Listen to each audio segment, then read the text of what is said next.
In most of our minds, the places we call home are part of what defines us. We are bound to the lands in some sort of unusual but completely rational sense of pride, and it is these places that are used to judge or explain our behaviors in some cases. We drive through other places that hold precious memories for someone and hardly pass a second glance, and we drive around a town complaining about traffic without a clue of what the history had occurred there. Today is an interesting deviation from the regular tales of wars, shifting royal landscapes, and the like. Today we are discussing the history of some of the places I hold near and dear to my heart, the history of the places I have called home, in this New Year's episode of The Remedial Scholar. That's ancient history. I feel I was denied critical, need to know information. Belongs in a museum, bro.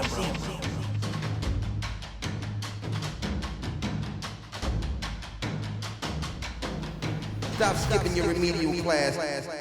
Hello and Happy New Year, everyone. Thank you for joining me. This is The Remedial Scholar, and I am your host, Levi. I hope this episode is not too out of the weeds for you all. I think it's a fun idea. One of the listeners, Hannah, suggested an idea of an episode on the history of the places that I have lived, and I feel like it's a good opportunity to learn a bit about me, as well as just a general idea of the places around our country, and so on. The general idea to do an episode in this manner is something that I have seen done on a few different podcasts that I listen to, and while I could do a wrap-up, there's just not an entire year to look back on and work with, so I decided to do this in a adjacent kind of style. So before I get too far along, the inevitable housekeeping affairs. As always, don't forget to share the show wherever possible. Check out the social media links as well. If you feel so inclined, you can also find the merch store in the description as well. If you want to support the show without spending any money, reviews and sharing are the best ways to do that. And that's it. So back into it. I listen to a few different podcasts that are topical in nature, and they do a standard year-end wrap-up, and like I said, there's not a whole year for me to wrap up yet, and I wanted to do something that would enable you all to kind of know me a little bit better, but also not boasting about myself specifically. So I'm going to go through the places I have lived that I've lived specifically longer than a year. Granted, it's not that many places, which might be good news for you, but they are mostly different states, so that balances it out. So I'm going to be giving a basic overview of what that state's history was, and then including the places I've lived. I mentioned that I'm limiting it to places I've lived in over a year because I have bounced around in some places, whether it was due to my Navy days or just following jobs, and I feel like those places don't necessarily define me as the places that I've spent any reasonable time. I'm kind of limiting this to places that I've gotten license plates for a vehicle in, like essentially. And I think this episode would be significantly more interesting if I was European because of how far back some of the history can go for those places, but then again, odds are I could have just lived in a boring place there. So you never know. Either way, I'm going to be doing these places in chronological order from when I had lived there, so it's going to be a little bit odd, but oddly enough, the states will be in alphabetical order for the most part, so that's kind of neat how that worked out. With all that ahead of us, let us journey to the past, to the places I have called home. This may not be a surprise to you, for those of you who have known me, but I was born in the town of Kearney, Nebraska. I brought this up in the Donner Party episode as one of the people leading the search party is the namesake for this place. Nebraska, or as everyone I met outside of the state would say, Nebraska is not one of the newest states by any means, but it's also not super duper old. The formation of Nebraska is actually kind of interesting in regards to how it changed the landscape of politics within our country. The land which would make up Nebraska in the future was part of the Louisiana Purchase, and before that was French, Spanish, and unowned. Much further back, Nebraska was underwater and home to the goddamn Loch Ness Monster. Seriously. During the Cretaceous period, Plesiosaurus was one of several prehistoric beasts that lived in the region. Definitely not the history I thought I was going to be going to share, but I saw plesiosaur and saw red, and I don't know what to tell you. The actual geography of the state is actually surprising if you know where to go. Obviously, if you have driven along Interstate 80 for any stretch, you might believe that I'm filling your head full of lies right now, but that is not the case. Yes, while the southern central section of the state features some rolling hills and miles and miles and miles and miles of cornfields, the bulk of the state consists of grasslands reminiscent of something you'd see on like Little House of the Prairie, with the sand hills in the northwest, the eastern soil near Omaha, saturated by the Missouri River, very fertile, and also, great farmland. That's why there are so many cornfields along that way. But the rocky section of the Panhandle, which is like, I call it Wyoming Junior. It's very different than what you'd see on the interstate. You have to get off the interstate to go see it. These landscapes include iconic buttes and the famous Chimney Rock decorating the otherwise flatlands. Chimney Rock, I have some very core memories going to see that as a very tiny child. And it's sad because, natural causes, the wind is just beating down this thing slowly and slowly. It used to be much more of a peak on this rock than it is now, but over the years just eroding away because of the wind, which, that's nature, but it is pretty sad. Then there's the beauty of the Niobrara near Valentine, Nebraska, where the winding river is a beacon to summertime tourists who tube down while the sun bakes away their troubles that the beard doesn't wash away. Smith Falls in this area is also quite nice. Definitely not a place that somebody thinks about when they think of Nebraska. If you ask somebody who's never been there or only been on the interstate where the waterfalls in Nebraska are, they would laugh at you probably, so do with that information what you will. Of course, before European settlers arrived on the shores of North America, Native Americans were the primary residents of the land of flat water, and that is where the name stems from. The Oto tribe had a word for this place, which was Nebraska, which means land of flat waters. This word is also how the primary river of the state got its name as well. In the mid-1800s, a mapping expedition occurred, which John C. Fremont used the French word for flat, which is plat. He was inspired by the Oto word, and the rest is history. I like names. I like that the names of so many places are a blend of French, English, native languages. I think it just shows how unique our country is, and also how much more unique it could have been had they decided to integrate some of these cultures together instead of trying to suppress them or to erase them in it. Not to get too political, but it is quite interesting. The diverse geography also lends itself to having a diverse group of native tribes that inhabited the region, which were the Lakota in the north and west, Arapaho in the west, the Cheyenne in the west, the Pawnee in the central part of the state, Omaha in the east, Ponca in the north, Winnebago in the east, and the Sioux in the northwestish. I say ish because generally they moved around and we also kicked them out of a lot of places, so there may be some missing, but it seems like every map is slightly different, so those are the big ones that kept popping up. Of course, we know that the French sold the United States the Louisiana Territory in 1803 for a cool 15 mil, and for some reason, I don't know why this is, I'm pretty sure I was never actually taught this, but for the longest time, I just assumed it was for $100, and I don't know why that is. So if you went to school with me, please text me or comment wherever this is and tell me, because I don't remember why that is a thing that's in my brain. But anyway, it was not $100, it was $15 million. But it would be a while before this territory would materialize into the lands we know of today. As the 19th century continued, the westward expansion of the United States was imminent, and the gold rushers fueled the push of Manifest Destiny. The traverse of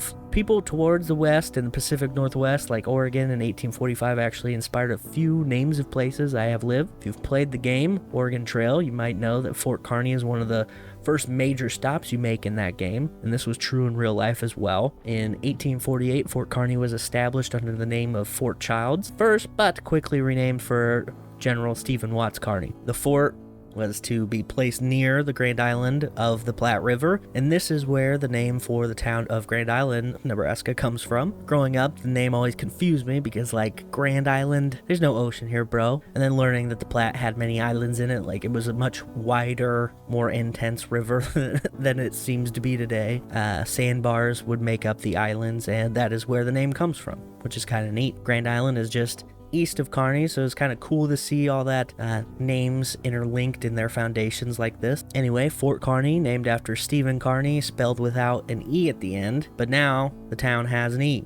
What happened? Well, postal worker misspelled it and people just kind of rolled with it. And I always thought this was just some nonsense that they taught us as children to shut us up, but that's what happened apparently. Or the lie has gone too far and it's on every website about Kearny. It's also pronounced like that, Kearny, but it's spelled, Kearney, which makes people who haven't been there want to pronounce it Kearney, and I assure you, is not. I don't know about the other Kearneys that are in the United States, but this one, definitely not spelled like that, or pronounced like that. Anyway, As people continued to travel west, plenty of people stopped off at Fort Kearny area, and focus was shifting from making some of these places established states. Legislation had been introduced by Stephen A. Douglas, a senator from Illinois, to organize the Missouri Territory into a more distinct bit of land. It was also a splintering bit of legislation that repealed what was then established as the Missouri Compromise, which had dictated in 1820 that slavery would be prohibited north of the 36-degree parallel line. Douglas had a few main goals and was hoping to get his name in the history books, it seems, so he was also wanting to get the railroad built, thus entrenching his legacy, and this railroad would be connected to his represented Chicago as well through the Nebraska Territory. The shifting of the Missouri Compromise was included in an effort to get Southern slaveholders to approve of this Kansas-Nebraska Act, since the two new states would undoubtedly fall within the realm of being north of that line and thus not be slave states. The unique tweakage of the bill allowed the Kansas-Nebraska Act to be passed in the May of 1854 and swapped the Missouri Compromise with the idea of popular sovereignty, which would give the southern states enough reason to allow it to pass, essentially. Southern states were not concerned with Nebraska itself because it was generally assumed that it would be a free state, it's too far north, but Kansas became a battleground for the pro- and anti-slavery movements. Kansas saw a large influx of people moving to the state to sway voting one way or the other, leading the Jayhawkers to defend the state from pro-slavery ideology. They would clash with many others, moving from neighboring Missouri to clash with these Jayhawkers. Now, the Kansas-Nebraska Act, despite being passed, obviously led to a lot of confrontation both within the state of Nebraska, within the state of Kansas, but it would also lead to the famous Lincoln-Douglas debates, as a younger Abraham Lincoln opposed this act, and in October of the year it was passed, the pair traded off long speeches which would set up rematch when Abe sought to take Douglas's Senate seat 4 years after. What does this have to do with Nebraska? Nothing really. The territory was established by the Kansas-Nebraska Act, which had already been passed by this point, but I thought it would be interesting to include this random bit of trivia about the Lincoln-Douglas debate stuff. Where my NFL nerds at, right? Yeah. The National Forensics League, obviously. What else would it be? Anyway, while the bleeding Kansas was occurring, their neighbors to the north seemed to be enjoying a relatively great time comparatively. Fort Kearny continued to provide service with travelers crossing the country to wherever they were heading. Most common was the gold rush, but of course any number of reasons could push people westward. You had the Mormon Trail, the Oregon Trail, and people going to find gold in California. Stops along the quote-unquote Great Platte River Road were pretty standard, with Fort Kearny and forts like it providing any number of services along their journey, like food and tools, repairs to their wagons, whatever. From 1846 to 1869, this is how it worked. This was until the railroad was complete. Following the railroad's completion, Fort Kearny was essentially dissolved, some of the buildings even taken part and transported to California to be used as just an outpost there. Meanwhile, towns like Lincoln and Omaha were being founded. Omaha founded in 1854 and Lincoln was founded in 1856, but founded as Lancaster. Now this solves a mystery that I never really cared enough to look up, but as Lancaster County in Nebraska is where Lincoln is, and Lincoln County is not where Lincoln is, I always wondered whenever that would come up, but never enough to care enough to look it up until now. So now you all know. In 1869, the University of Nebraska at Lincoln was established, which is pretty much the only thing the state is known for now, and that is not even a bragging point like it was 25 years ago, but we suffer. We all suffer together, right? But back to Kearny. With the closing of the fort, a town had already been established nearby, so it was not all lost. Dobby Town, founded in 1859, was an extension to Fort Kearny, but when the fort was disassembled in 1871, Dobby Town was abandoned. In 1867, Nebraska officially became a state, becoming the first and only state so far to become a state through an overturned presidential veto. The veto was instituted by Abraham Lincoln's successor, Andrew Johnson, who wanted to maintain the concept of popular sovereignty while Congress was trying to pass the state's inclusion, and by way of that force the state to treat any African Americans as citizens. What? Why would you want them to do that? And give them the right to vote, which the original state constitution declared the right to vote as one reserved for white men in the state. Congress amended it, but Andrew did not like that, so he vetoed, because Andrew Johnson is actually the worst. Little known history fact for you. But Congress overrode it, and by way of a super majority vote. After Dobbytown dissolved, a new town was established in the summer of that year, and it provided an excellent place for support and working for the newly functional railroad. Originally called Kearney Junction, the first homestead was claimed in 1871. New town of Kearney quickly became popular stop akin to its precursor fort.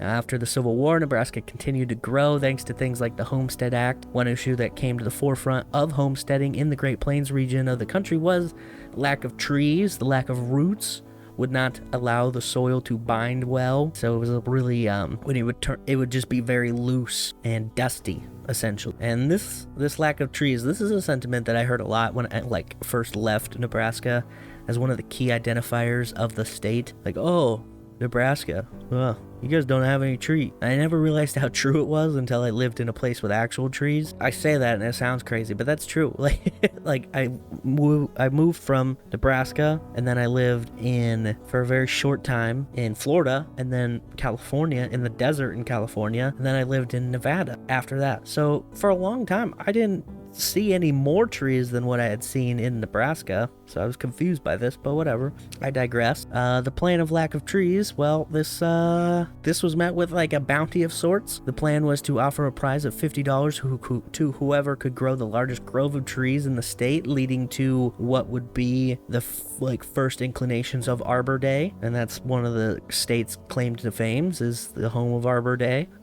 Kearney became a beacon for investment, as it also laying claimed as the Midway City, claiming 1,733 miles either way to Boston or San Francisco. She might be thinking that sounds wrong, but according to the original railroad map at the time, this is actually accurate. By the 1880s, the population reached around 10,000, and further employment opportunities in the form of a cotton mill came to the area. Now, the mill ultimately failed, as did the boom that Kearney saw at the time.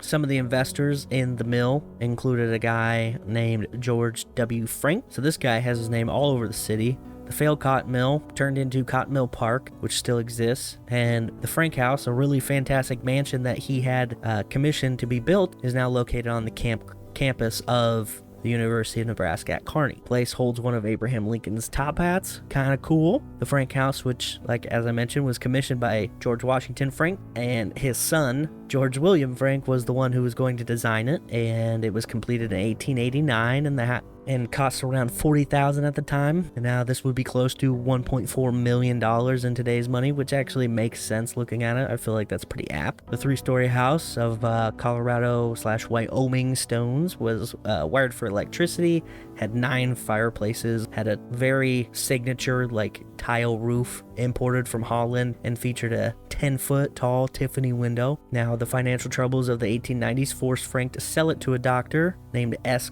Gronthon, who used it as a hospital, and then soon the state granted money towards a tuberculosis hospital on 12 acres nearby, and funds continued until a large building known as the East Sun Building was finished. The thought at the time was to treat tuberculosis with open, fresh air and sunlight. A few places were better suited than the rural area of Kearney. Now, this coincided with the founding of the college in town, which is just down the road from the Frank House and this hospital, both of which are now part of the university campus. I always wondered why the Frank House was part of the campus, but it sits right next to the University of Nebraska Medical Center, which is the old tuberculosis ward, and that all ties it together, which is kind of cool. The Frank House at the time, when the tuberculosis ward was actually living quarters for the nurses and doctors who worked at the tuberculosis ward, which how many rooms it has, that makes it that's like a functional, appropriate reason to use that building instead of just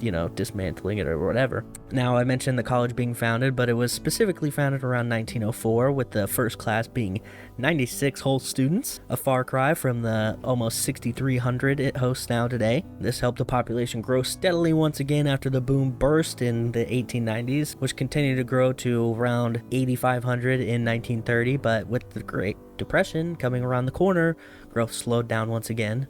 Now, these booms that would occur throughout created a popular downtown district, which is still a very popular area in the town, and it features a very unique, like, red brick roads, which it's not the entire downtown, but it's a few blocks, and it kind of adds like this classic old school charm to the area, but it's also not great to drive above like 20 miles an hour, which is super convenient because that's the speed limit. Found that out during a driving test. Anyway, World War II would also give way to a lot of manufacturing in central Nebraska. Close proximity to the railroad and soon the burgeoning interstate allowed Kearney to grow via agricultural and manufacturing influences. Interestingly enough, from 1900 to 2020, only 10 years before 1900 resulted in a negative population change. Every other decade until 2010 to 2020 had at least a 10% increase, the largest coming from the 1960 to 1970 decade, which was 35%, which I think can be attributed to the town now being connected to the interstate system in 1964. Now, all of this led to the town with its current population of 33,790 people. Some interesting features that mark this town is, of course, the midway point across the country. When I left and joined the Navy, I would tell people where I grew up was pretty center on the map. So much so that early in the town's inception, a push to change the nation's capital to Kearney or nearby, since it was very center, would be inclusive for the entire country. This obviously did not hold or take. People were like, no, I don't think so. Another icon of the town itself is the Archway Monument, which crosses the interstate. If you've driven through Nebraska via Interstate 80, you would have driven underneath it. It's completed in 2000 and serves as an interactive museum of sorts for people to walk through and visit historical timeline of the settlement of the state, as well as just early prairie life and pioneering ways. The Archway is pretty cool, serving as a place for numerous orchestra concerts in my youth, as well as a few fun field trips for us as children. Another location is south of the interstate, which is Rose Sanctuary, a hot spot for the migration of sandhill cranes. For some reason, these cranes stop in the fields of central Nebraska, and it draws all sorts of attention from old people and bird watchers, and I never understood it, but to each their own, I suppose. Rose Sanctuary is an information and viewing center with those cool binoculars that you see in like places like New York or San Francisco to look at the sights off of like the large building, but here he uses them to look at birds, so there's that. Nebraska also gives way to some famous inventions. The Higgins boat, utilized extensively in the landing at Normandy on D-Day, was invented by a man from Columbus, Nebraska. First prototype built in the basement of his parents' home in Omaha. Andrew Jackson Higgins is that man, and there's the speculation that he designed these crafts for the shallow rivers of the state. Flat water, man. Anyway, you know what else? Kool-Aid. Yeah, you're welcome, world. Developed by Edwin Perkins in Hastings, Nebraska, a short drive from my hometown and part of the bustling Tri-City area of Kearney, Grand Island, and Hastings. Sarcasm heavily implied.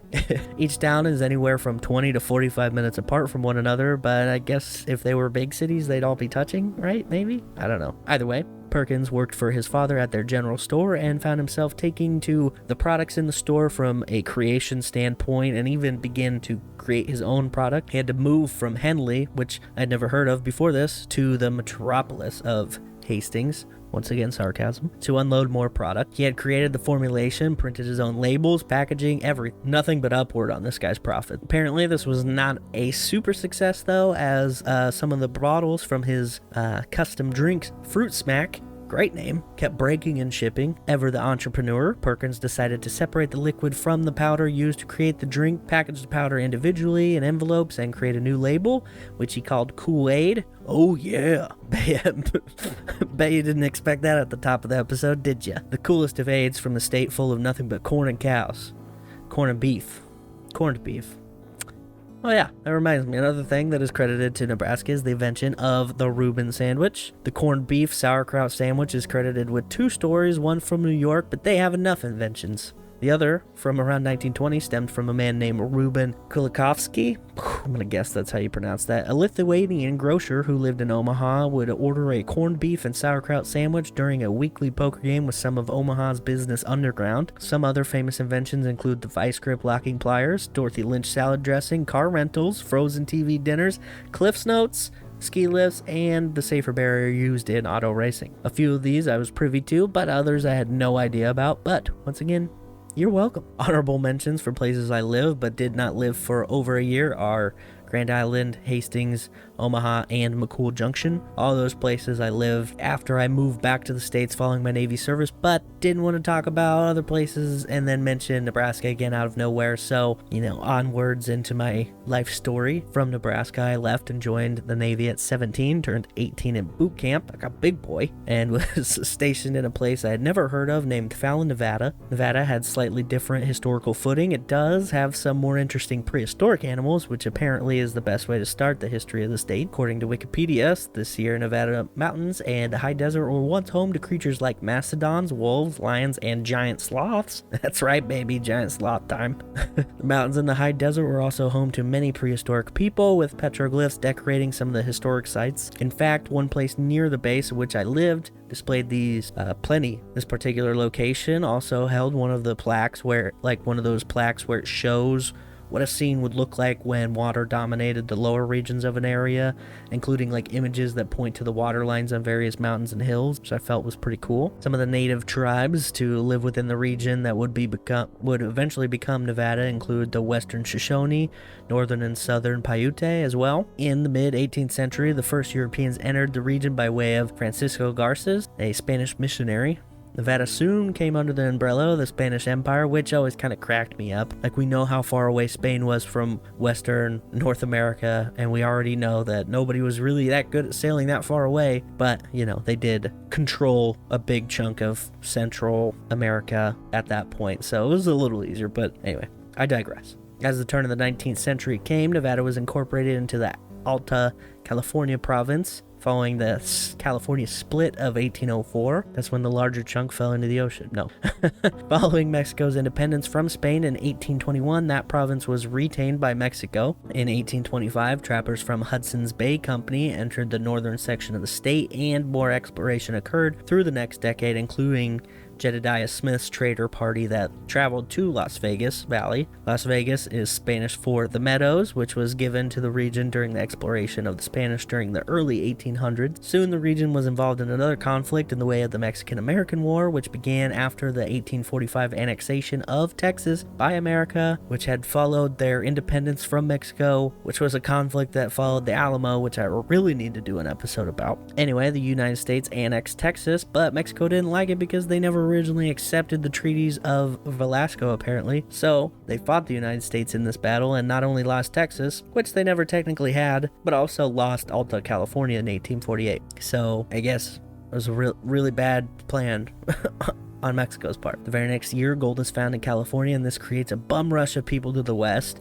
Nevada became part of the Utah Territory after being part of the California Territory. In 1850, a settlement was started named Mormon Station, which was changed to Genoa later on, and it sits just south of Carson City in the Carson Valley, now claimed as Nevada's oldest town. Now, Nevada, where does that name come? The name comes from the Spanish word nieve, which loosely translates to snow-capped, referring to the Sierra Nevada mountains. Virginia City also settled in 1859, which is near Reno, and now has a heck of a ghost town to visit. Highly recommended if you're ever in the area. It's it's kept just there's a section of Virginia City that is just perfect, old school. Can't beat it. That's such an authentic representation of what it was like, because it hasn't changed. Anyway, Virginia City also had a small newspaper called the Virginia City Territorial Enterprise, which had a failed miner writing for it by the name of Mark Twain. Not a typo, or whatever the audio version of a typo would be. Reno, which I had visited many times during my time in Nevada, was settled less than a decade later, named after Jesse Lee Reno, a Civil War officer who died in the war on the side of the Union. And fueled by the reach of the Central Pacific Railroad, Reno grew quickly. Nevada was granted statehood in 1864, despite being short of the typical baseline of 60,000 people. This wasn't a firm requirement, but typically at the time this was pretty standard. University of Nevada was established in 1874 in Elko, but then moved to Reno 11 years later, which is where it remains to this day. The Wolf Pack state continued to grow thanks to various mining endeavors. Silver mining was the biggest industry, but various gold deposits were discovered, which actually shaped the bottom end of the state's border. And this actually became stagnant in the latter quarter of the 19th century, but More gold and silver findings after the turn of the century provided a much-needed boom into the slumped economy. Early in the 1900s, saw two major developments within the state. First, small town, easily forgettable, sitting in the middle of nowhere, was founded in 1905. The second is a town that features a military base nearby with all the flying jets that you can handle and plenty of gambling, hole-in-the-wall places, which was established in 1908. The first being Las Vegas and the second being Fallon. See what I did there?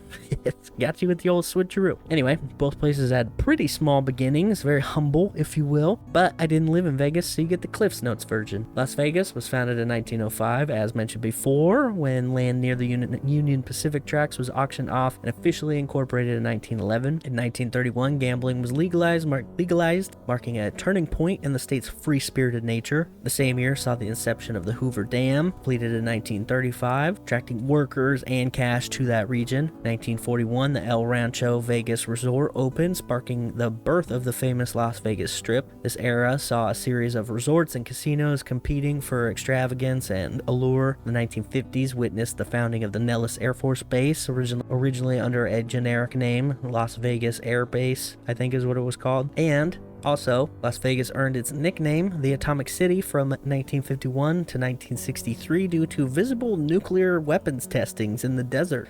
How exciting.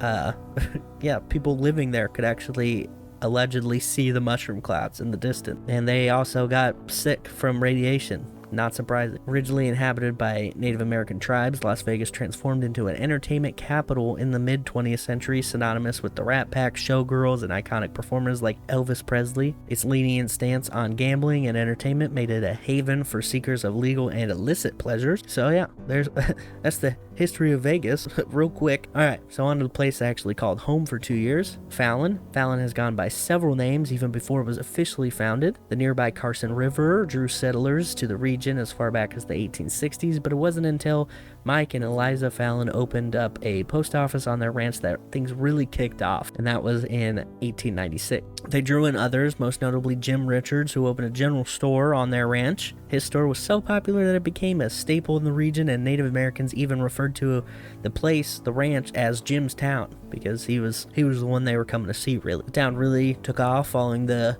Newlands irrigation project, which aimed to turn the arid land in the Lahontan Valley into a productive agricultural area. The Lahontan Dam also provided an electrical output in addition to the distribution of irrigation waters to the farmland, which aided in agricultural growth in the desert climate. Following the Reclamation Act of 1902, which provided these new things, Mike Fallon sold his ranch to Warren W. Williams, Triple Dub, what's up, who then began to organize it for a town. Fun little fact is that Trip Dub's neighbor apparently helped him lay out the streets, but he was taller than the neighbor, and they did it by foot stride, so there's a few of these streets that are slightly off because one he did and one his neighbor did. Very useless, but fun fact. And I'm sure it's probably not the same anymore because the streets are wider than they would have been back then. I'm sure it's got to be fixed by now, right? I don't know. Following the Reclamation Act led to the Derby Dam in 1903, the Truckee Canal in 1905, the Lahontan Dam in 1914. The biggest agricultural export from the region was the heart of gold cantaloupes, so that's pretty cool. Fallon is also part of the Lincoln Highway along Highway 50, also known as the loneliest road in America, which is an apt description, having driven halfway across it. During World War II, the United States Navy built a base near the town, which remains there today. Yes, the Navy built a base in the middle of the high desert, for airplanes, obviously. Originally just created to ensure Pacific defense against the Japanese potential whatever they were going to do. It changed up quite a bit to fit a more suitable task for being in the middle of nowhere. Became a major training base with so much of the land in Nevada owned by the federal government, providing tons of airspace for training flights to go down. Not actually go down, but to take place. While the town itself has not grown exponentially, despite Trip Dub's estimates being in the 20,000 people range, it currently sits below 10,000. More people live outside of the town proper, but still not a crazy amount. The base itself has changed quite a bit, most notably in 1996, when the Navy's Strike and Air Warfare Center moved to Fallon from Miramar. This move included moving of the famous Top Gun program to NAS Fallon, and this is the famous training program in which the movie movie Top Gun was very loosely based around, and it was the purpose in which I was stationed there for. I worked with a permanent detachment or squadron, if you will, assigned to support the pilots and the planes within the Top Gun program. So as they came in to become qualified and do their training, if they broke their airplane, me and my coworkers fixed it, essentially, or tried to. And I spent 2 years in that desert and was close proximity to Reno, Lake Tahoe, and whatnot. I stared at the mountains outside of Fallon often, the Yellow Mountain and Grimes Point. I would take trips down and go fishing in Pyramid Lake, although after the Reclamation Act, the water diverted did kill off some native species of trout, so I missed out on that, which is kind of lame. Also, Pyramid Lake, big hotspot for hippies leaving the desert following Burning Man. They would stop there and scrub their filthy bodies before returning to society. They would also panhandle outside of the Walmart in town, which was always an interesting sight. Never a dull moment in that place. Notable inventions from Nevada? Well, I'm glad you asked. Levi Strauss, no relation, teamed up with a Latvian tailor out of Reno named Jacob Davis, it's gotta be a fake name, to create blue jeans. First major silver ore was found in Nevada, which led to a lot of its settlement. The terrifying Clown Motel, only motel of its kind for a damn good reason, I would say, is in Tonopah, Nevada. Nevada was also the first state to ratify the 15th Amendment, granting voting rights to African American. Hard hats were invented exclusively for Hoover Dam workers, which, probably would have been invented otherwise, but yeah, that's cool. And also Mark Twain, because he sucked at mining apparently. So, they didn't invent him, but they gave him his first shot at writing, professionally.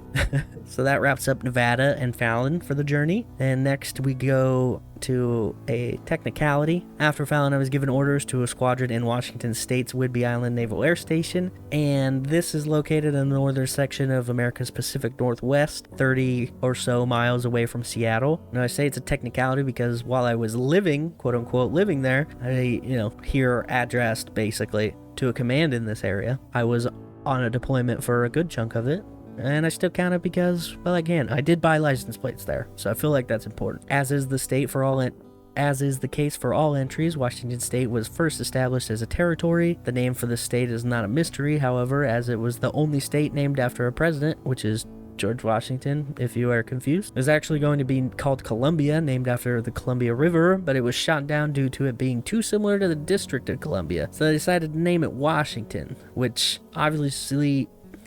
obviously doesn't ever get confused for Washington, the city within the District of Columbia. Anyway, the land was historically inhabited by various Native American tribes. Some of the prominent tribes include the Coast Salish, the Chinook, the Haida, Nuchonult, the Makah, the Yakima, the Nez Perce, and many others. Each tribe had its own distinct language and culture and traditions, contributing to the rich tapestry of indigenous people in the Pacific Northwest. It also is very interesting because the native tribes in the Pacific Northwest, they all have a very, it's so unique to those groups, the way that their words and their names are. I feel like it's just very different. The only way I can think of it sounds more fluid because there's words like Sonomish and the Salish, these kinds of things, and then you go to the middle, the prairie, essentially, the Great Plains. You have Lakota, Iroquois, these kinds of things. I don't know. It feels like maybe it's just me.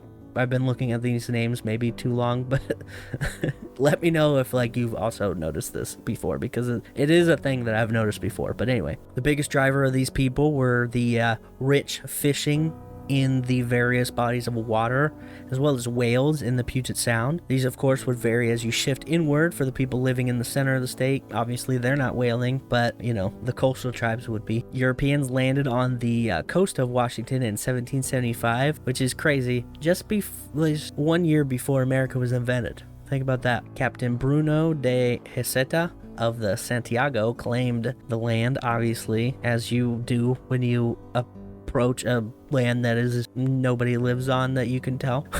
After this, the native population of the Pacific West Coast, which had very little interaction, if any, to any Europeans at this point, began to be decimated from smallpox. So, way to go, Spain. England was a few years behind as they arrived on the coast in the next few decades, most notably George Vancouver, a British explorer. Too bad they didn't name anything after him. No, they named a lot after him.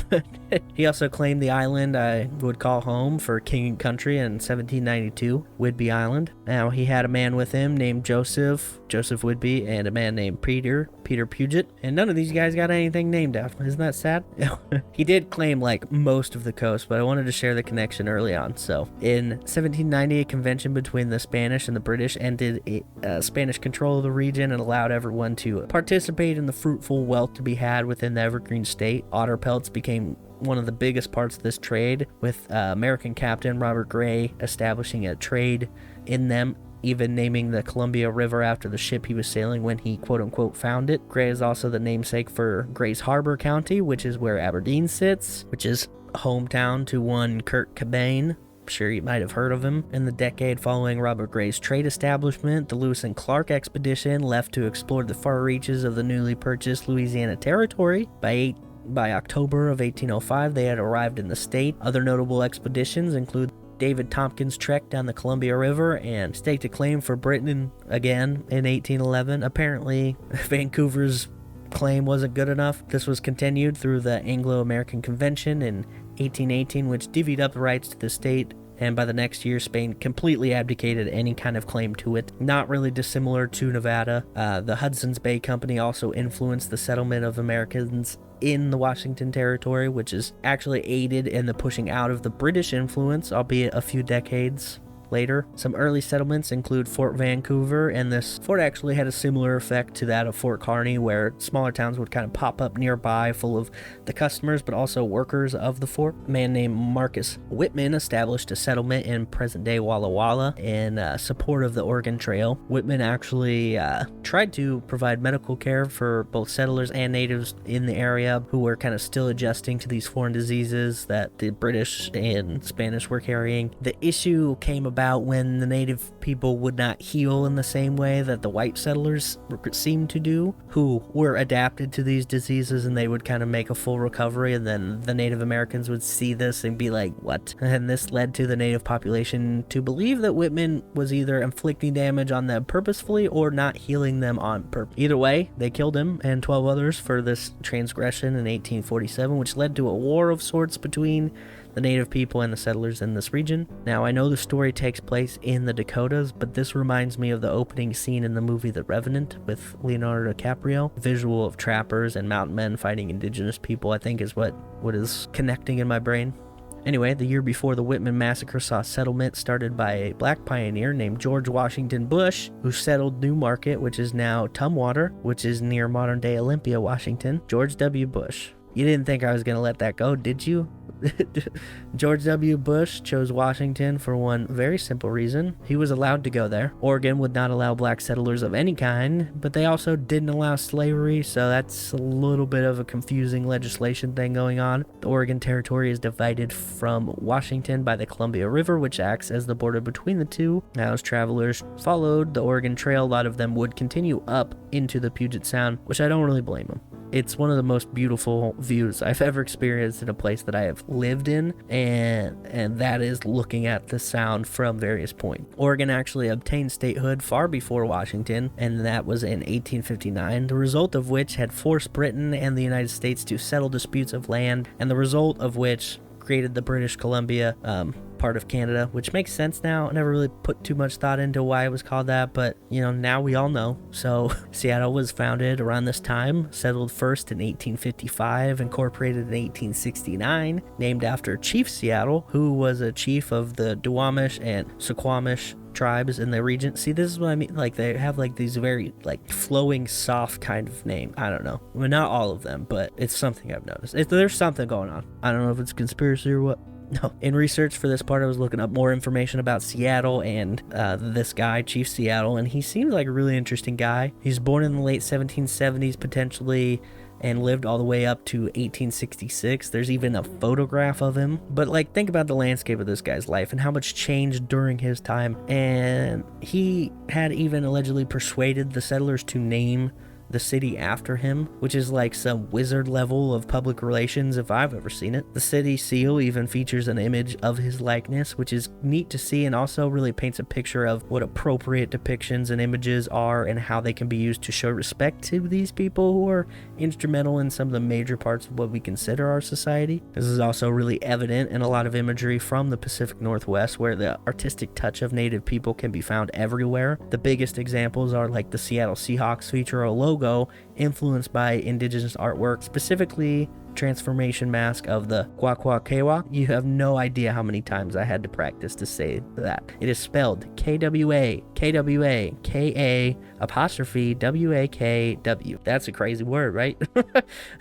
The squadron I was in when I was stationed there had a logo which featured a very similar style to like the Seattle Seahawks logo. Like that artistic style of the indigenous culture is in both. And if my supervisor at the time is to be believed, an indigenous artist created that logo for the command when it was conceptualized, essentially. That's the story I was told. I don't know if it's true. I tried to look it up, couldn't find anything concrete, but after Oregon became a state in 1863, Idaho became a territory, which then created the eastern edge of Washington state shape, following part of the Snake River. This kicked things into gear for Washington, who drafted their constitution in 1878, but this one would not even be used in an official manner, and they had drafted a different one for their 1889 christening. November 11th, 1889, Washington became a state. The Puget Sound lent itself to some industry in the area, which was initially shipbuilding industry, but as the century turned in, World War I and World War II loomed on the horizon. The staple of Seattle would become a little more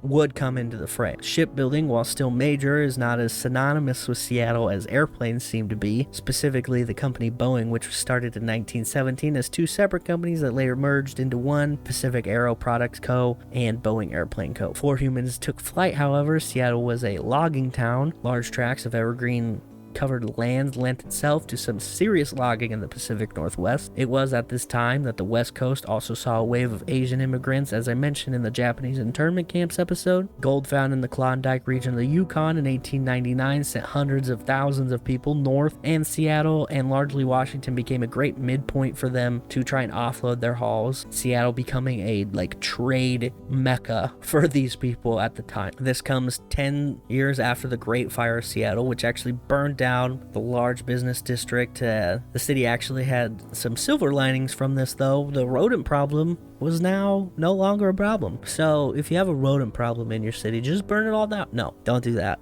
That was a joke. After the fire in the city actually doubled in population, and this rebuilding actually created one of the more interesting aspects of Seattle, as the new buildings were just built on top of the old ones, creating a basement level under the new ground level. The Seattle Underground is a tourist hotspot that you can actually visit and see some of the original structures, so that's pretty cool. The gold rush created a boom economy, and this actually influenced a few different industries. Combining this with the fishing, mining, logging industry of the area, Seattle was soon expanding even more rapidly into the 20th century. Famous companies like UPS, Eddie Bauer, Nordstrom all began in this town in relatively quick succession to one another. Shipbuilding continued as a major export for the city, expanding even further during the World Wars. Of course, Boeing would start in 1917 and definitely pick up during World War II, while Seattle, Bremerton, Vancouver all pumped out warships during that conflict as well. Hanford Works on the eastern edge of the state also contributed parts to the atomic bombs during the war. So much destruction from one state. It was just kind of wild to think about. I'd like a kill count on Washington state if we could, like a KD ratio that's just kind of off the charts. That is interesting because Washington is also considered to be one of the most liberal states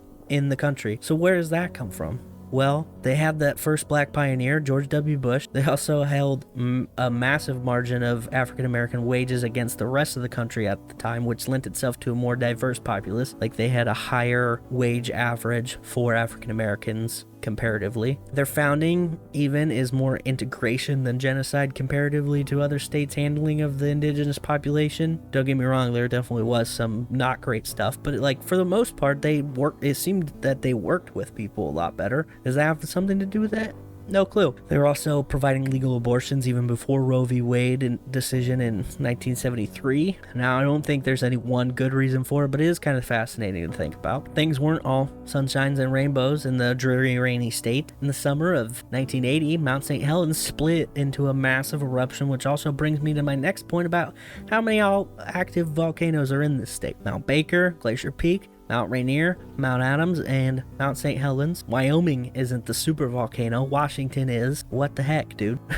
Alright, so shifting to my home in the state, Whidbey Island. Whidbey was named after Joseph Whidbey, who I mentioned, who was part of Vancouver's expeditions in 1792. Quite a while passed before any non-Indigenous people would actually spend any meaningful time on the island. In 1840, a Catholic missionary named Father Francois Norbert Blanchett, no known relation to Kate, was invited to the island by Chief Salacum. Over the next year, he spent his time teaching his Jesus words and helping them construct a church. In 1842, the USS Vincennes and Captain Charles Wilkes visited the island while charting the Puget Sound. Soon after, in 1848, a failed settlement and land claim on the island was attempted by Thomas Glasgow, who had desired to be the first settler. Obviously didn't go well if I used failed settlement. He went as far as to marry an indigenous woman, even, but other locals did not approve, and he was pressured by them to leave. It wasn't until 1850 when the next settlers attempted their claim. Colonel Isaac Eby traveled all the way from Columbus, Ohio, and he was the first permanent settler. And I have to wonder if he got confused a little bit. Since the state was almost called Columbia, did he get turned around and just go, I'm not going home, and just let this be his new life? I like to imagine so. Eby was actually the postmaster for Port Townsend, which was across the inlet from the island, and he would take his boat every day to work. What a fun way to start your day. No pontoons, no motorboating, making waves, catching rays up on the roof. No, you start your day rowing, you end your day rowing. This dude had to be jacked, right? Just rowing every day, twice a day. Well, it didn't matter how much rowing he did because he was killed in this land in 1857. It's actually not known specifically who killed him, just that they were indigenous of some kind. Some sources say Russian Indians is what they say, and I didn't say it. That's their word. And then some say the Haida, stemming from a dispute which left a Haida chief and 27 others dead, which seems to be the most likely story. Other settlers include Dr. Richard Lansdale, who named both Oak Harbor and Crescent Harbor, which both were named for visual descriptions, which is kind of a nice change of pace. He also founded the village of Coveland on Penn Cove. Coveland was made the county seat of the newly formed Island County a few years later. Thomas Coop arrived in the area as well, becoming the first and only captain to sail a square-rigged ship through Deception Pass. The town of Coopville on the island is named after him. This pass is a strait which separates Whidbey Island from the mainland of Washington, and the road which connects them, really one of my favorite drives in the whole country. The naming comes from the early explorers' inability to discern Whidbey Island as an island or a peninsula because of the deep channel on the other side of the pass. American and European settlers on the island did intermingle with the native population on the island. The Skagit people called the island home for as far back as the 13th century BCE, but due to an appointment of a young Skagit man who the tribe didn't recognize as any leadership at all, their lands were essentially given up. Now, it reads to me as the Washington's territory governor in 1855, Isaac Stevens, pulled a fast one and picked people he believed he could trick into signing over the land, because that's basically what happened.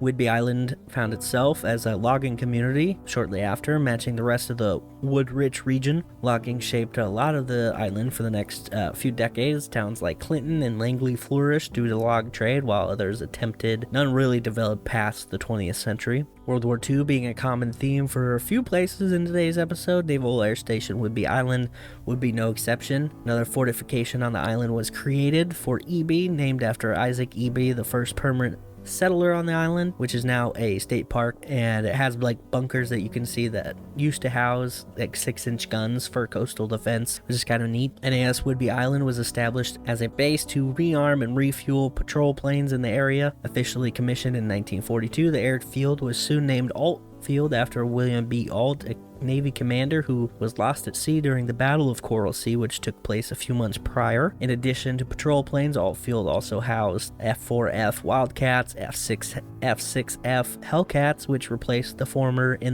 after their production. The overall complex of Whidbey Island includes a separate base strictly for seaplanes. The end of World War II ended most of the operations for most naval air bases and most bases in the country, but Whidbey Island was one of many to survive. And when Korea began, it was a strategic place for patrol plane deployments. In the 1960s, the base began shifting once again. Patrol squadrons seemed to be moving from the area, and even seaplanes were relocated, which ended their activity on the seaplane base. The 70s, however, brought Air Station into what it would be today, with the A-6 intruders being relocated to the base and the electronic warfare versions of that plane, the EA-6B Prowlers, also being headquartered there. The patrol squadrons in the area also had a life brought into them as the P-2 Neptune gave way to the P-3 Orion, which were actively part of the base until they began to be phased out by the P-8 Poseidons in the late 2010. For the new century, closures forced the Navy to relocate P-3 squadrons from the places they were relocated to before, which meant they returned to Whidbey Island, which activated Whidbey Island as a home for the patrol wings of the Pacific Fleet. After the new century, the EA-18 Growler, an electronic attack version of the F-18 Super Hornet, began to replace the old Prowlers. Now Whidbey serves as a hub for patrol and electronic attack squadrons. The island itself, Whidbey Island, housing around 70,000 people, various towns, Oak Harbor being the largest at 23,000 people, and the EA-18 Growler, those are what I worked on when I worked there. That was the airplane that I worked on, in case you're curious. Now, Washington is not as fair as the others as far as inventions go, because kind of Boeing being founded there, and like they have so many inventions for so many things, like can't include those. So here's some major ones that aren't Boeing: the puffer jacket by Eddie Bauer, the modern backpack, electric bass, grunge, Pictionary, vinyl, the whammy bar, Microsoft, the best music player ever, the Zune. I mean, come on, Xbox. Got a lot of stuff going on in Washington. I did enjoy my time in Washington. I do miss the view along the highway that goes through Deception Pass. The bridge overlooking the Puget Sound and the Pass Island sits so high up. You have this great panorama view, which I was spoiled by for such a long time. Do yourself a favor, go to Google Earth, Google Maps, go to Deception Pass, and go to the street view, and then head north and cross the bridges over the Pass Island, and then follow that road as you pass by Pass Lake, which I'm saying Pass a lot, but it's the Deception Pass Lake, which is just north of it. And there's like this curve, you like weave through the trees and then you curve down and you're like at almost like groundwater level, and it's so pretty. That was the best. Anyway, so that's Washington and my home of Whidbey Island. So I made the decision to return home after 4 years in the Navy, back to Nebraska, but we're not going back to Nebraska, as I mentioned. But after being in Nebraska for a few years, I needed something different, so I followed my brother and one of my best friends to Wisconsin, which is where I now live. Wisconsin has a slightly different history than some of the others, but overall the theme is largely the same. Some really sweet prehistoric animals in the region: mammoths, sweet; mastodons, sweet; giant beaver, yeah, you're goddamn right. Native populations lived in the area before European explorers began laying claim, obviously. Be weird if it was opposite.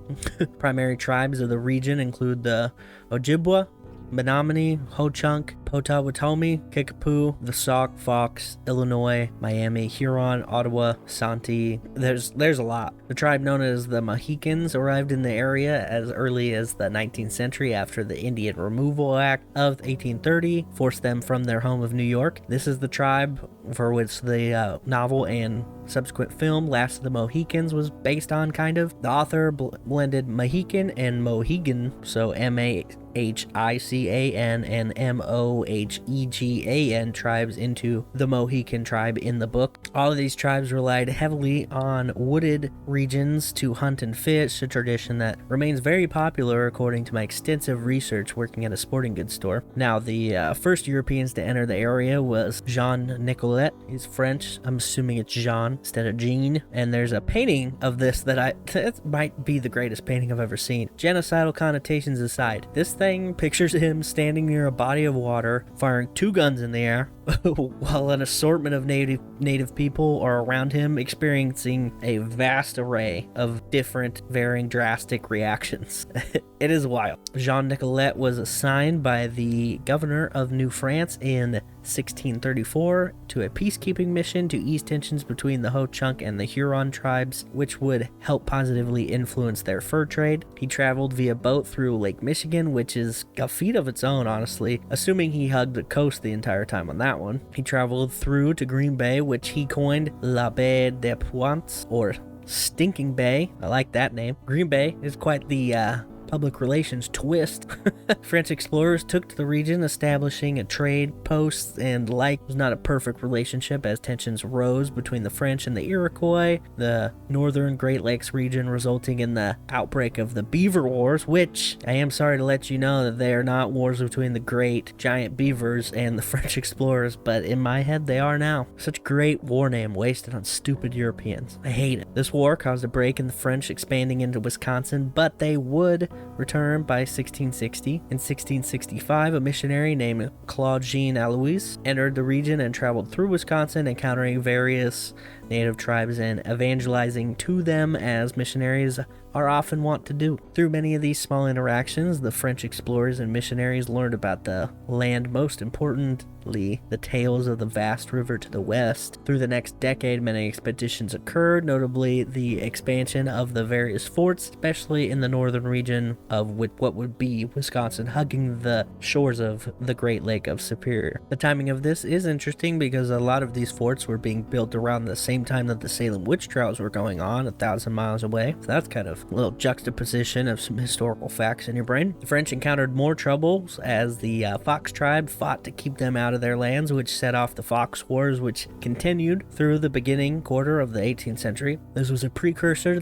to more conflict that would follow in the ensuing French and Indian War, where the pair would fight against the French settlers. The conflict spanned from 1754 to 1763. With the aid of American colonists, the British were able to expel the French from Green Bay and further out of the Wisconsin area at the war's conclusion. Following this, trappers, explorers, and settlers flocked to the region, either utilizing forts that had been set up previously or using these locations as just grounds for new ones. British occupation actually held no hostilities towards the French residents that lived there, so those existing settlements continued as before. Some slight changes to the vernacular of the region did happen, with the Stinky Bay changing to Green Bay, I guess, whatever, by British traders who noted the green tint to the water near the shore. But I'm going to call it Stinky Bay from now on. I like that name, especially as a Lions fan.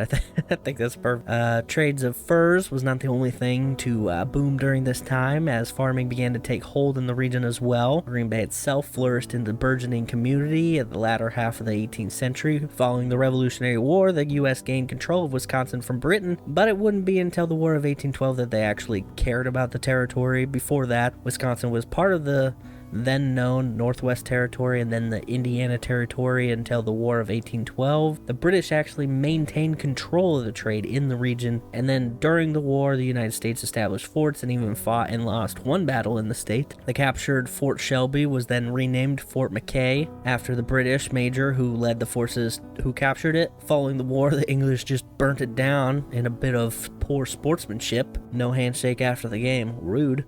The United States built Fort Crawford in the same place after that. The War of 1812 was not the only thing that hindered any progress of further settlement, and it was followed by two conflicts in the 19th century against the Winnebago and Black Hawk Wars, respectively. These wars were not fought for very long, and they established an American settlers' superiority in the region and gave way to their further settlement of the land. In addition to the fruitful potential of the wood area, there's also a large opportunity for lead mining in the territory, which was initially done by native people, but eventually the white settlers would take the rights to this too by way of a few treaties and of course the wars I had mentioned before. This created a rush of people to the area to mine. This continued to grow, and then by the mid-19th century the territory was producing half of the country's lead supply. Mining also gave birth to the state's nickname, as the miners would burrow in the ground during the winter instead of building an actual living quarters for themselves, which was odd to say the least.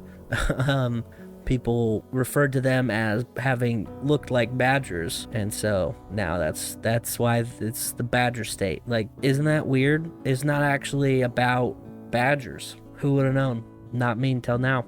In the first part of the 19th century, we also have Milwaukee, founded in large part by the efforts of a man named Solomon Juno, who visited the region in 1820. Milwaukee has certainly had its share of visitors. The French missionaries and explorers were coming here as early as the late 1600s to trade with Native Americans. Now you're probably going to ask, hey, isn't Milwaukee an Indian name? And then I'd say, yes, Pete, it is. Actually, it's pronounced Milwaukee, which is Algonquin word for the good land. And then you're probably going to ask why I turned into Alice Cooper in Wayne's World. I had to put it in. I was like, oh, I got to talk about Milwaukee. There's no reason why I shouldn't. I don't live there, but how funny would it be just to include the Wayne's World quote? And if you don't know that quote, we can't be friends. I'm sorry. I don't know what to tell you. Milwaukee did grow substantially, very fast in comparison to other places in the territory. It also gave way to more settlements in the area, but even those towns fought against one another. The Milwaukee Bridge War occurred in 1845 when Byron Kilbourne of Kilbourne Town destroyed a new bridge being built across the Milwaukee River to create a dependency on his town from a different town. So basically just greed. Conflict did not even last a full year, and eventually new bridges were agreed upon, and this led to the forming of Milwaukee in 1846. The actual territory of Wisconsin was established 10 years prior to the forming of Milwaukee and encompassed a lot more than what it is now. It originally stretched out to the Missouri River up through what is North Dakota, but was shrunk down to the Mississippi in 1838, while still holding quite a bit of northeastern Minnesota. In the change-up, the state was also trying to configure a state capital. The idea was to use Belmont, a mining boomtown, but then this was soon scrapped, and the idea was to build a brand new town for the occasion, which was just kind of cool. So Madison was established, built, and incorporated in 1856. And I don't know how common this is for new states, or like when states were new, but isn't that fascinating? They just decided to specifically make a town for the capital, which you got to think that means that it was laid out pretty good, right? I don't know how traffic is in Madison, so if you're from the area and you listen to this show, let me know, because I have yet to visit. The state was officially accepted into the Union in 1848. It's also enabled the University of Wisconsin to be founded that same year. Celebratory times were not had by all, as the 1849 gold rush of California, combined with the decline in quality and quantity of lead deposits, left the mining economy slumped in the state. 1854, following the Kansas-Nebraska Act, the Republican Party was actually created in, I'm going to say Ripon, Wisconsin, at the Little White Schoolhouse. In the Civil War, soldiers were drafted from the state, which led to some anti-draft riots, which is very understandable. 91,000 plus troops served in the Union from Wisconsin, many of them trained at Camp Randall, which is the site of the university's football stadium. In the 19th century, agriculture, particularly wheat farming, played a significant role in Wisconsin's economy. However, challenges such as soil depletion, pests, and adverse weather led to a decline in wheat farming. Don't want to get any ergot poisoning in that cold winter on that wheat, right? Farmers in northern Wisconsin turned to cranberry cultivation, while those in the south focused on tobacco. There's also a shift from wheat to dairy farming, which became prominent due to the better suitability for the state's climate and soil. By 1915, Wisconsin became the leading producer of dairy products in the United States, a title that is held for a decade. The cheese state, baby. They are serious about their cheese. It's crazy. There's like whole sections in grocery stores that's all cheese, and I've never experienced anything like that before in my life. Simultaneously, the brewing industry thrived in Wisconsin, driven by a lot of German immigrants and the destruction of Chicago's breweries in the Great Chicago Fire. Milwaukee became a brewing hub, hosting major companies like Miller, Pabst, Blatz, and Schlitz. Chippewa Falls provided a source of water for the brewing of the Line and Kugel Brewing Company, which is, just down the road from where I live now. The logging industry also flourished in Wisconsin's forested regions, with rivers used for transportation. However, logging faced challenges, including the Peshtigo Fire in 1871, the deadliest in U.S. history. By the early 20th century, logging declined and the paper industry emerged in the Fox River Valley. The city I live in, Eau Claire, was founded in 1856, but can be traced back to some of the treaties of the French and native population back in the day. The name, of course, is French. It's French for clear water. The Chippewa and Eau Claire River junctions create a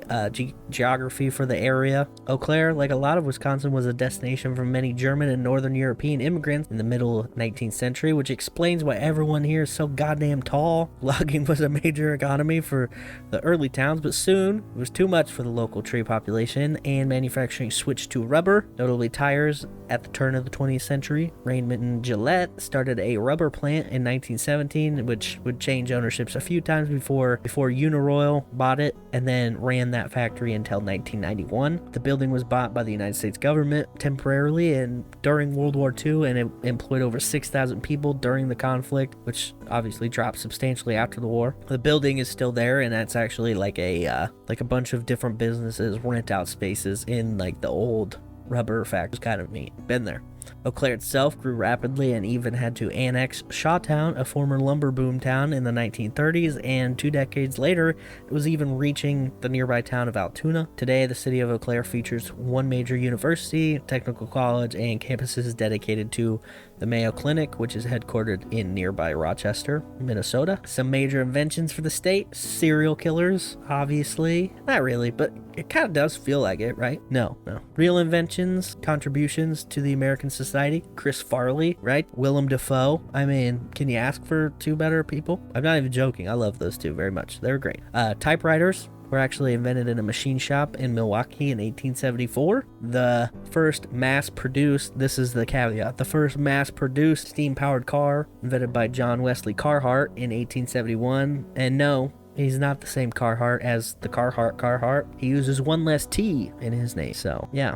Kindergarten? That's right, German immigration introduced the concept, which doesn't really surprise me because it's a very German name, kindergarten. Like, that's German all over the place. American auto racing took place with that steam-powered car I mentioned in 1878. It was a 200-mile race that stretched across the state and took 9 days to complete. Modern toilet paper with the rolls and such, thank you, and the Charmin Bears probably are super pumped. And then one thing I'm not surprised by is the turbo tap system, which enables fast pouring of beer. Of course, you know, the state is just one giant alcoholic, so obviously a faster method of pouring beer would be invented here. Anyway, so that's it. That's the history of the places I've lived. You know, places I've called home, and more accurately, places I've received license plates in. This was a lot more information than I thought, but actually I think it's quite fascinating to learn about some of these places that we visit, drive through, you know, and live in a more in-depth way. If you're listening to this and you live in any of the places mentioned or have been there, you know, did you learn anything? Was any of this new? I know when I grew up and was in like school, there's like some very like limited history of the places we would visit on field trips. I remember going in downtown Kearney and like pointed out one of the oldest surviving buildings in the town. Like, that's pretty cool. Like, stuff like that. I don't know. Obviously, history in general just fascinates me, so maybe this episode is not for everybody. I'm perfectly comfortable with that, but a lot of information, a lot of facts, like, just kind of thrown at you. So let me know what you think. And I don't know if you actually learned that much about me. If you didn't already know some of these things, I guess maybe you did, but hopefully you got a little bit better of a grasp of you know, who I am as a person. Maybe this will make you appreciate the show more. I don't know. I just like the idea of giving people who listen to me and don't know who I am like a little bit of like little backstory. Not like, I'm not gonna sit here and rant and rave about my entire life for you, but you know, it is nice to know about the people that you listen to and dedicate and give hours your life to. I don't listen to you, but you listen to me, so you know, so there's that. Yeah, anyway, some honorable mentions of places that I lived in for a little bit, but not long enough for me to dedicate any time to research. Places like Pensacola, Florida. Yeah, I was only there for a few months. Lemoore, California, same thing. Grand Island, Hastings, Omaha, McCool Junction, I mentioned. Also, another honorable mention, the USS Theodore Roosevelt, CVN 71, baby. I lived on that thing for 8 months, and that was part of the time that I was living in Whidbey Island. I was on deployment, but you know, that's why it's a technicality. I felt like I just needed to give it a shout out because I did call that place home for longer than some people live in some places, I guess. So whatever. So thank you for listening to this. I hope that your year is, fortuitous, and I hope it's great for all of us. I look forward to continue to teach all of you guys something new every week. I would love it if you learn something, share us with somebody. If you live in any of these places, definitely be like, hey, friend, people I know, people I love, check this out. Like, this is, maybe you don't live there, maybe whatever. Share with people. Engage in the Facebook group. Send me some topic suggestions if you have an idea. This came from the brain of somebody who listens to this show. So in that vein, please send forward any ideas you might have. Allow me to explore parts of history that I may not consider, because that's what happened here today. So thank you again, Hannah, for giving me this idea, and thank you all for listening to me, giving me your spare time or your work day. You have a great week and a great year, and I will talk to you next week. Bye.